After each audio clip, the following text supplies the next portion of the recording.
Hello, my team, Joseph, McKinley, Christopher Beetle, and myself are pleased to present you this work, which is a theory of nonlinear dynamics for neurostimulation. Our goal is to explore the mechanism of neurostimulation with theory. As we know, serendipity has guided the development of therapeutic interventions with neurostimulation from the beginning, with highly variable subjects' responsiveness, parameter tuning, which is often entirely empirical, and an underdeveloping of explanatory mechanisms. Today, we would like to focus on oscillatory coordination dynamics. Because the change in excitability are already better understood, we want to understand how neurostimulation, some of the models of neurostimulation change the dynamic self-organization and functional coordination between neural ensemble. We'll provide one example of mechanism, a third-party stabilization, and we will provide conceptual foundations.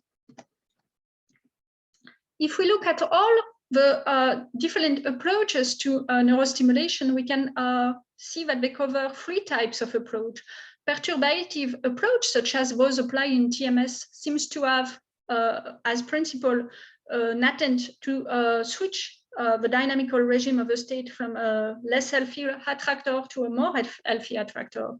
Adaptive approach, which are used for a certain period of time, for instance, transcranial alternative current stimulations, which is used for a certain period of time, but not permanently, seems to seek neuroplasticity, or in dynamical parlance, bifurcations between the states of the brains. And a coercive approach, those which are applied permanently, such as in deep brain stimulation, seems to target the entrainment of a forcing of the brain dynamics to the external stimulation mechanism. As you can see here, a lot of those terminology come straight from the language of nonlinear dynamics. We left in the last slide to your attention a little lexicon of what those terms mean to us, and you can use the pause button in the video to explore them in more details. But today we are going to tell you a little bit more about this third-party restoration of attractors. This is a work which was conducted by Joseph McKinley here, who has been applying a mathematical model with three oscillators to try to understand the complexity that arises from more than two, the coordination of more than two oscillators. And this work is based on this mathematical model that was developed by Mengsheng Zhang and colleagues in 2019. You recognize in the equations something that resembled the very well-known Kuramoto model that computational neuroscientists are often very familiar with a first-order coupling term here, aig sinus of phi I minus phi g, as well as this second-order coupling term, which comes historically from the study of coordination dynamic in the behavior and in the brain. It's called the Haken-Kelso-Bunce model, HKB, and this second order coupling term is absolutely fundamental for complexity, bistable tendencies, and metastability.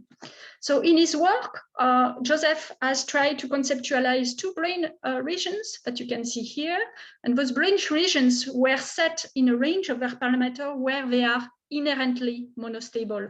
So as you can see in the potential reported here in the front of the graph, there's a valley here at in phase, 0 radian of their relative phase, but there's no attractor in anti-phase. So by model design, we should find that those brain areas are incompetent for anti-phase and should only coordinate in phase.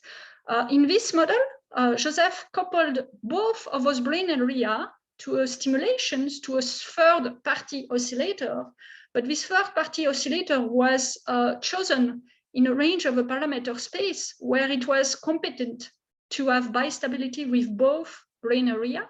And as you can see, its inherent potential that you can see here, as both dwells in antiphase, that means that the stimulation and the brain area will go both opposite to one another like this, as well as toward in phase, where both the stimulation and the brain area will go up and down together. When we look at the potential in 2 dimensions, when the system of three-party oscillator is set in place, we see the surprising emergence of attractor values here along the line of phi1 minus phi2 equal pi radiant. That means the attractor antiphase here.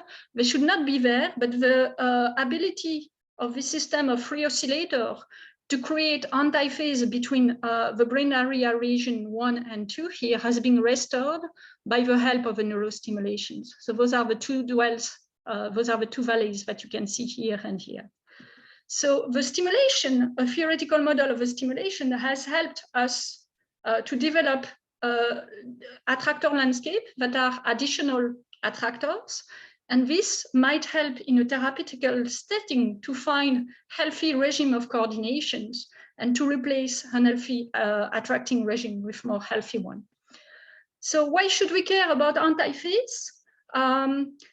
In our model, mathematical model that we claim are valid for brain coordination dynamics, which have been developed in those papers here, we have found that the brain was capable of regimes which were at times bistable, in phase and antiphase, and so under some other condition monostable, and under some other conditions still metastable.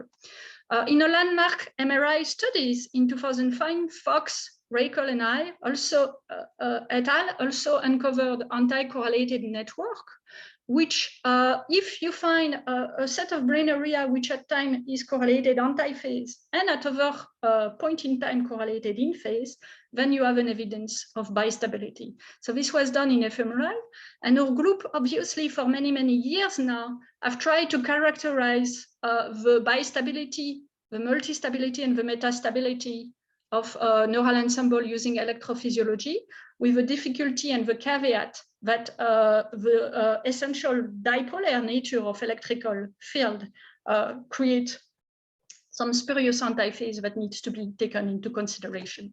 So in conclusion, we provided evidence of conditional multistability, and this evidence in the model leads to develop electroceutical interventions using nonlinear theoretical modeling. And these are the little definition that I promised to you a little bit earlier. I thank you for your attention, and I will be glad that you interact with us with questions, comments, and suggestions. Thank you for your time.